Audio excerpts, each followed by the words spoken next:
بسم اللہ الرحمن الرحیم۔ السلام علیکم، میں ہوں جاوید اقبال اور آپ دیکھ رہے ہیں پروگرام شاہراہ دستور۔ نئی حکومت منتخب ہو چکی ہے اور حکومت ظاہر ہے قائم ہو چکی ہے، تمام صوبوں میں حکومت آ چکی ہے اور اب اگلا مرحلہ یہ ہے کہ ان حکومتوں نے اپنا کام شروع کرنا ہے۔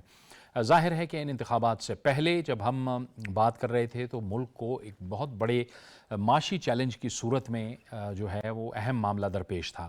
معاشی چیلنجز کے حوالے سے ظاہر ہے کہ پچھلی پی ڈی ایم کی حکومت نے بھی اور اس کے بعد نگران حکومت نے بھی کچھ اہم اقدامات اٹھائے تھے، لیکن ان اقدامات کو کچھ اس طرح سے ڈیزائن کیا گیا تھا کہ ان اقدامات میں ایک تو تسلسل رہے، یعنی پالیسیز کا تسلسل رہے۔ ہمارے ساتھ سب سے بڑا مسئلہ یہ رہا ہے کہ ایک حکومت ایک پالیسی بناتی تھی اور اس کے بعد جب کوئی نئی حکومت آتی تھی تو وہ پچھلی حکومت کی پالیسی کو ختم کر کے ایک نئی پالیسی ترتیب دیتی تھی۔ اصل جو معاملہ ہے اگر معیشت کو بہتر کرنا ہے تو وہ ہے پالیسیز کا تسلسل، اور اس بات کی ضرورت پر بھی بارہا بات کی جاتی رہی ہے کہ اس ملک کو ایک میثاق معیشت کی ضرورت ہے۔ جیسے کہ ہم نے پہلے بھی دیکھا کہ صدر آصف علی زرداری صاحب جب اپوزیشن میں تھے اور ایوان میں تھے تو وہ بھی میثاق معیشت کی بات کرتے تھے۔ میاں شہباز شریف صاحب جو اب وزیر اعظم ہیں، جب وہ اپوزیشن میں تھے اور تحریک انصاف کی حکومت تھی تو اس وقت بھی وہ میثاق معیشت کی بات کیا کرتے تھے۔ لیکن ہم نے گزشتہ کچھ سالوں میں پاکستان کی سیاست کے اندر ایک پوزیشن دیکھی، ایک جارحانہ پن دیکھا، اور ہم نے دیکھا کہ جس طرح سے سیاستدانوں کی، جس طرح سے شخصیات کی، جس طرح سے اداروں کے حوالے سے زبان استعمال کی جاتی تھی، لوگوں کی پگڑیاں اچھالی جاتی تھی بغیر کسی ثبوت کے، تو اس بات کی ضرورت بھی محسوس ہوئی کہ اس سیاست کے اندر بھی ایک ٹھہراؤ ہونا چاہیے۔ بغیر ثبوت کے الزامات لگانا اور ذاتیات پر اتر جانا یہ بھی میرے خیال میں نامناسب رویہ تھا جو ہم نے دیکھا ہے۔ تو اس پولرائزیشن کو ختم کرنا، اس تقسیم کو ختم کرنا، یہ بھی اس موجودہ نئی حکومت اور نئی سیاسی قیادت جو ہے اس کے لیے ایک بہت بڑا چیلنج ہوگا۔ اسی وجہ سے شاید ہمیں لگتا ہے کہ وزیر اعظم شہباز شریف صاحب اور صدر آصف علی زرداری صاحب یعنی پیپلز پارٹی اور مسلم لیگ دونوں جو بڑی جماعتیں ہیں انہوں نے میثاق مفاہمت کی بات کی کہ سب سے پہلے تو ایک مفاہمت بنائی جائے تمام سیاسی جماعتوں کے درمیان۔ لیکن ہمارے ہاں بدقسمتی سے یہ بھی ہوتا ہے کہ جب کوئی بھی حکومت میں ہو اور اس کی اپوزیشن ہو تو وہ اپوزیشن شاید یہ سمجھتی ہے کہ اپوزیشن کا مقصد صرف جو سٹنگ حکومت ہے اس کو گرانا ہے۔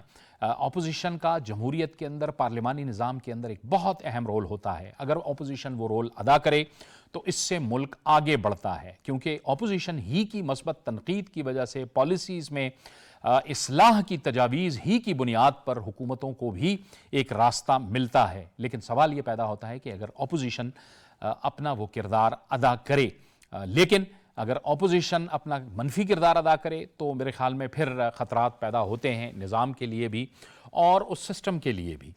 جیسے کہ اب ہم دیکھ رہے ہیں کہ حکومت اور آئی ایم ایف کے مذاکرات کا سلسلہ جاری ہے، لیکن گزشتہ روز ہم نے دیکھا کہ آئی ایم ایف کے ہیڈ کوارٹرز جو نیو یارک میں ہیں اس کے سامنے تحریک انصاف کے لوگوں نے وہاں پر احتجاج کیا۔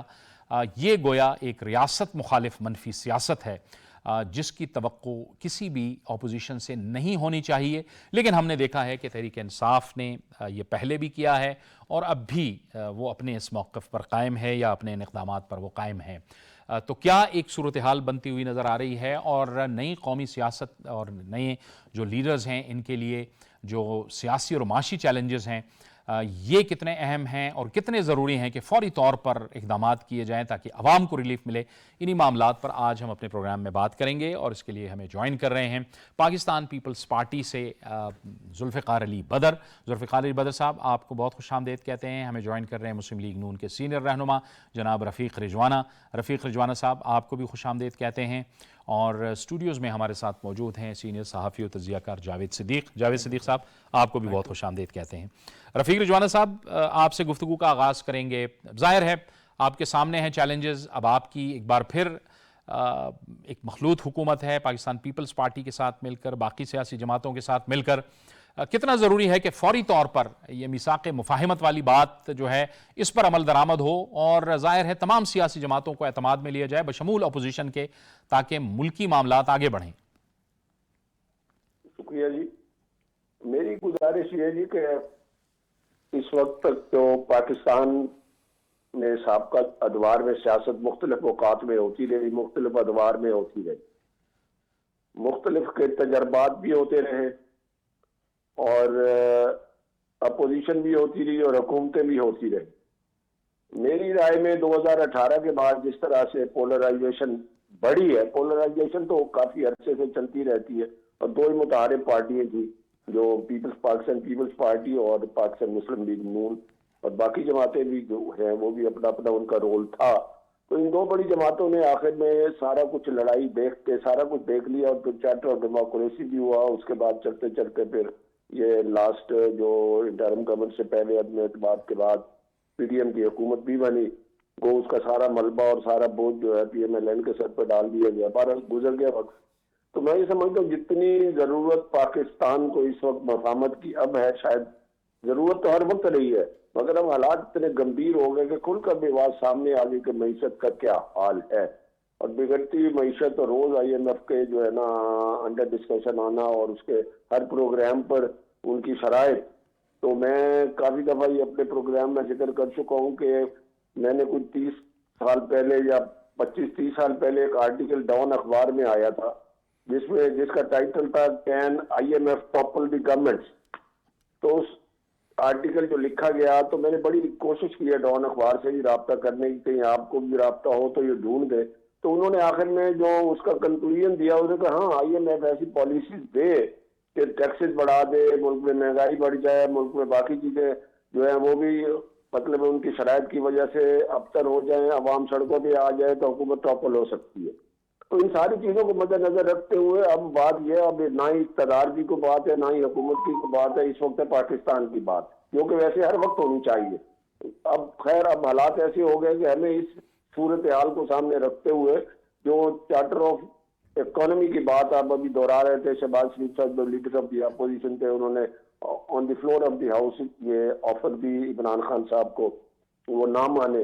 تو یہ اس طرح کا جو ہے آپس میں ایک جنگ و جدل بھرپور شاہکار جو پارلیمنٹ کے اجلاس میں بھی ہم نے دیکھا, اپنا نیشنل اسمبلی کے اجلاس میں بھی دیکھا. تو اب دیکھنا ہے کہ وی ہیو ٹو پرائیورٹائز کہ اگر میں اور انا کے چکر میں رہے تو پاکستان کو مزید نقصان ہوگا, اور کیا ہم مزید کسی بھی نقصان کے متحمل ہو سکتے ہیں؟ میرا خیال ہے ہم نہیں ہو سکتے. اور پھر دیکھیے عوام تو اپنے اپنے حساب سے اپنی اپنی سوچ کے مطابق الیکشن میں ووٹ ڈال دیتے ہیں. عوام کو ان ریٹرن کیا ملتا ہے؟ تو جب عوام کو ان ریٹرن نہیں ملتا تو کیا ہم آپس میں اسی طرح لڑائی جھگڑا کر کے اور اسی طرح ہی اپنا ٹینیور پورا کر کے یا اس سے پہلے کوئی مداخلت ہو گئی یا کوئی ڈسکوالیفائی ہو گیا فیصلوں سے, غلط فیصلوں سے, تو کیا اس طرح سے پاکستان چل سکتا ہے؟ میں نہیں سمجھتا آپ کو چل سکے. اور خاص طور پہ یہ نیگیٹو رول جو ہے نا پازیٹیو رول ہونا چاہیے, کنسٹرکٹیو رول ہونا چاہیے. تو اس میں کوئی دو رائے نہیں ہے. This is the need of the time. اور یہ پھر اگر آج خدا نہ خواستہ اس طرح کے حالات خراب ہوتے گئے اور کہا کہ ہم پارلیمنٹ کو چلنے نہیں دیں گے, ہم آئی ایم ایف کے دفتر کے باہر مظاہرے کریں گے, ہم کہیں گے جی پہلے پاکستان کی سیاست کے حالات سدھارے, تو یہ تو ہمارا کام بہت خراب ہو جائے گا مزید بھی. تو we should behave like a nation, we should behave like Pakistani, اور گورنمنٹ اور اپوزیشن کا کردار جو ہے وہ بھی پازیٹیو ہونا چاہیے. ٹھیک, ذوالفقار علی بدر صاحب, یہ ایک صورتحال آپ کے سامنے ہے. میثاق معیشت کی تو بات کی جاتی تھی, لیکن اس وقت ہم دیکھ رہے ہیں کہ ایک نئی بات ہوئی اور وہ ہے میثاق مفاہمت. کیا اس بات کی ضرورت اس وجہ سے بھی محسوس کی گئی کہ سب سے پہلے یہ ہے کہ تمام سیاسی جماعتوں کو اکٹھا کیا جائے اور ان سے بات چیت کی جائے, لیکن مسئلہ یہ ہے کہ ظاہر ہے آپ لوگوں کی تو اب حکومت ہے, لیکن آپ کو ایک بڑی غیر روایتی قسم کی اپوزیشن کا بھی سامنا ہے. بسم اللہ الرحمن الرحیم. بہت شکریہ جاوید اقبال صاحب, آپ نے اپنے پروگرام میں بلایا. دیکھیے بڑا امپورٹنٹ آپ کا کوشچن ہے, بیکاز پاکستان جس کراس روڈ سے گزر رہا ہے اتنی چیلنجنگ صورتحال ہے کہ پاکستان کی تمام political forces, political parties, political stakeholders کو اکٹھے بیٹھنے کی ضرورت ہے. اور آپ دیکھیں کہ پیچھے جو حکومت آئی جو آئینی اور قانونی طریقے سے ووٹ آف نو کانفیڈنس کو کامیاب کرا کے آئی, اس کے اندر بہت ساری پولیٹیکل سٹیک ہولڈرز موجود تھے, اور ایک کے علاوہ باقی تمام پولیٹیکل فورسز اور پولیٹیکل پارٹیز اس کولیشن کا حصہ تھیں. اور اب سے پاکستان پیپلز پارٹی اور 2-3 اور پولیٹیکل پارٹیز نے سپورٹ کیا ہے, جو کہ اس حکومت کا حصہ بھی ہے، لیکن پیپلز پارٹی سپورٹ کر رہی ہے جو اس حکومت کو، تاکہ جو لیڈ کر رہے ہیں میاں شہباز شریف صاحب وہ حکومت کو آگے لے کے چلیں. اب معاملہ یہ ہے کہ ایک جو اپوزیشن میں پارٹی بیٹھی ہوئی ہے وہ کسی طرف بھی آ کے ٹیبل پہ بیٹھنے کو تیار نہیں ہے. میں تو اس میں صرف یہ ایک میسج دوں گا، ایک سجیسٹ کروں گا کہ جہاں پہ اتنی ساری چیزیں کی ہیں، میاں شہباز شریف صاحب نے بھی اپنا ایکسٹینڈ کیا تھا، 2018 میں آئے، چارٹر آف اکانومی کی بات پھر آصف علی زرداری صاحب نے کی، بلاول صاحب نے بات کی، اور انکنڈیشنل سپورٹ دینے کی بات کی آصف علی زرداری صاحب نے. میاں شہباز شریف صاحب کو چاہیے کہ ایک دفعہ عمران خان صاحب کو جا کے جیل میں مل لیں اور ان سے پوچھیں کہ خان صاحب کیا ہے، تاکہ دنیا کو ایک پتہ تو چلے کہ جو پولیٹیکل پارٹیز ہیں ان کے اندر میچورٹی لچک ہے، اور یہ جا کے مفاہمت کے لیے اپنے اپوزیشن کے ساتھ ان کو دعوت دے سکتی ہے، بیٹھ کے بات چیت کر سکتی ہے. لیکن اس کے باوجود اگر کوئی پولیٹیکل پارٹی یا اس کا ہیڈ آپ کے ساتھ ٹیبل پہ بیٹھنے کو تیار نہ ہو تو ڈیو کورس آف جو ایکشن ہے، قانونی ایکشن ہے، جو پولیٹیکل جو ایک ہوتا ہے طریقہ کار، قانونی طریقہ کار، اس کو کرنا چاہیے. اگر وہ نہیں بیٹھیں گے، ریٹ آف دا گورنمنٹ کو تو نہیں کوئی چیلنج کر سکتا نا، حکومت تو چلانی ہے. یہ جو آپ نے مفاہمت کی بات کی ہے، مفاہمت کے اوپر پیپلز پارٹی نے سب سے پہلے پہل کی ہے، لچک دکھاتی ہے، اور ٹریڈیشنل طور پہ صبر اور تحمل اور برداشت کے ساتھ پیپلز پارٹی سمجھتی ہے کہ اپنے سیاسی مخالفین کے ساتھ بیٹھ کے بھی بات چیت کرنی چاہیے. اور میں سمجھتا ہوں اس بہت بڑی رواداری اور بڑے دل کا، بڑے حوصلے کا جو مظاہرہ کیا ہے وہ آصف علی زرداری صاحب اور بلاول بھٹو زرداری صاحب نے کیا ہے، کہ جس پارٹی کے خلاف ہم نے الیکشن لڑا، جس کی لیڈرشپ کے ملک کا نظام چلانے کے لیے، پارلیمان کا نظام چلانے کے لیے، ملک میں جمہوریت کو، اداروں کو، آئین کو مضبوط کرنے کے لیے، اور یہ جو ڈیموکریٹک سسٹم ہے اس کو چلانے کے لیے ہم سیاسی مخالفین کو بھی سپورٹ کیا ہے کہ اس ملک کا نظام نہ رکے، پارلیمان کا نظام خراب نہ ہو. سڑکوں پہ آ کے بیٹھ کے یا احتجاج کی سیاست کر کے ہمیں بھی بہت سارے تحفظات ہیں اس الیکشن کے رزلٹ سے، لیکن ہم نے آگے چلنا ہے. اس ملک اور اس ملک کے عوام کو بہت ساری توقعات ہیں اس حکومت سے، کہ ہم جو لوگ کو جتا کے بھیجے ان لوگوں سے اگر وہ آپ ڈیلیور نہیں کریں گے تو آپ کیسے عوام کو سیٹسفائی کریں گے اگلے الیکشن تک. اور اس ملک جو چیلنجز درپیش ہیں اس کو حل کرنے کے لیے آپ کو تمام اپنی اناؤں کو، ضد کو سائڈ پہ رکھ کے اپنا تمام پولیٹیکل فورسز، سٹیک ہولڈرز کو ساتھ بیٹھنا ہی پڑے گا. تو اس میں میری ہمبل سجیشن یہی ہے کہ میاں شہباز شریف صاحب ایک دفعہ مشاورت کریں تمام پولیٹیکل پارٹیز کے ساتھ، اور جائیں جا کے پہلے پارلیمنٹ کے اندر جتنے قائدین بیٹھے ہوئے ہیں پی ٹی آئی کے یا سنی اتحاد کے، ہاں ان اور کے پھر ظاہر پارلیمانی گروپ تو ان کا موجود ہے پارلیمنٹ کے اندر، تو ان کی نمائندگی ہے سنی اتحاد کونسل کی، اپوزیشن کی، تو وہ تو ان کو بیٹھنا چاہیے نا، ان کو بھی بیٹھنا چاہیے جیسے بار بار آپ لوگ کہہ رہے ہیں. جی بالکل، میرا یہی ہے کہ پہلے ان کے ساتھ بیٹھیں، ان کو کسی طرف لے کے آئیں. ابھی بہت خوشائن چیز تھی کہ چیف منسٹر کے پی جو ہے وہ پرائم منسٹر سے ایک پازیٹیو نوٹ پہ گفتگو کر کے گئے ہیں، ملاقات کر کے گئے ہیں، اور اس کا جو ہے امپیکٹ کوئی جو ہے اچھا آیا ہے امپیکٹ. تو میں سمجھتا ہوں کہ اسی طرح باقی لوگوں کے ساتھ بھی بات چیت کر کے جو ان کی ڈیمانڈ ہے کچھ اپ اینڈ ڈاؤن کر کے ان کی باتوں کے اوپر جو جائز مناسب باتیں ہیں ان کی باتوں کو ماننا چاہیے. اور پھر وہاں پہ جا کے، کیونکہ جب تک اپوزیشن لچک نہیں دکھائے گی، اپنی سیاسی ہڈرمی اور ضد نہیں چھوڑے گی، پاکستان مخالف اور فیڈریشن کے اور نیشنل انٹرسٹ کے مخالف اپنی موومنٹ کو نہیں چھوڑے گی، تو میں سمجھتا ہوں اتنی دیر اس ملک کے ساتھ وہ ملک دشمنی کر رہے ہیں. اس ملک دشمنی کو چھوڑنا چاہیے انہوں نے. یہ جو آئی ایم ایف کے ساتھ مذاکرات ہیں یا کسی انٹرنیشنل ایجنسی یا ڈونر ایجنسیز کے ساتھ بات چیت ہوتی ہے ان کے اداروں کے باہر، جب یہ احتجاج کرتے ہیں تو اس سے امپیکٹ اچھا نہیں آتا. یہ بتاتے ہیں کہ یہ ملک دشمن لوگ ہیں جو چاہتے نہیں ہے ملک کے اندر ایک اکنامک صورتحال بہتر ہو، عام عوام کا فائدہ ہو. وقتی طور پہ نظام کو چلانے کے لیے آپ کو قرض لینا ہے، اور آئی ایم ایف کے علاوہ آپ کو کوئی ادارہ سوٹ نہیں کرتا. تو اس لیے ان تمام چیزوں کو مد نظر رکھتے ہوئے پارلیمنٹ کے اندر بھی بات کریں، نیشنل اسمبلی سینٹ میں, اور اس کے بعد پھر خان صاحب کو بھی کال آن کرنا چاہیے تاکہ ٹھیک. خان صاحب کی جو ضد ہے اس کو توڑا جا سکے, تاکہ وہ بھی اپنی ضد کو چھوڑے کہ حکومت خود ان کے پاس چل کے آ گئی ہے, تاکہ عوام کو جاوید صدیق صاحب, عوام کو بھی بات یہ ہے کہ ہر گزرتے دن کے ساتھ ایک نئی خبر آتی ہے. پہلی حکومتوں میں ہم دیکھتے تھے کہ وہ ان کے سابق وزیر خزانہ نے ٹیلی فون کیے 2 صوبائی وزراء خزانہ کو کہ IMF کے ساتھ تعاون نہ کرنے کے لیے خط لکھا جائے. پھر اس کے بعد اب انہوں نے خط لکھا, پھر GSP+ کے حوالے سے وہ کہتے ہیں کہ ہم نے لکھا نہیں, لیکن ان کے جو سوشل میڈیا ہینڈلرز ہیں, جو ٹویٹرز ہیں, وہاں سے یہ بات شیئر ہوئی کہ ختم کیا جائے. اور پھر اب یہ ایک نئی ڈیولپمنٹ ہو جانا کہ جی IMF کے ساتھ مذاکرات بھی چل رہے ہیں اور آپ لوگ وہاں احتجاج کر رہے ہیں. تو یہ کیا ہے؟ یہ اقتدار سے کم پہ اس کا مطلب ہے آپ راضی نہیں ہو رہے؟ میرا خیال ہے کہ یہ جو ہمارے ملکی معاملات ہیں, وہ جسے کہتے ہیں نا کہ گھر کے جو کپڑے, خراب کپڑے, ان کو آپ بازار میں یا گلی میں ان کو نہیں دھوتے, ان وہ نہیں لے کے جاتے. تو ہمارے جو مسائل ہیں ملک کے اندر ہیں, معاشی مسئلے بھی, سیاسی مسئلے بھی, آئینی بھی, اور باقی جو سارے مسائل ہیں وہ ہمیں ملک کے اندر رہ کے حل کرنا چاہیے. یہ جب چیزیں ہم باہر لے کے جاتے ہیں انٹرنیشنل سٹیج کے اوپر, تو ملک کی بدنامی ہوتی ہے. یہ جو انہوں نے پہلے خط لکھا IMF کو یا لکھنے کی کوشش کی, اس سے پہلے جو آپ نے کہا کہ وہ KPK کے جو وزیر خزانہ تھے انہوں نے خط لکھا, اب یہ GSP+ کو رکوانے کی, یہ سب چیزیں بڑی منفی چیزیں ہیں. یہ منفی سیاست ہے.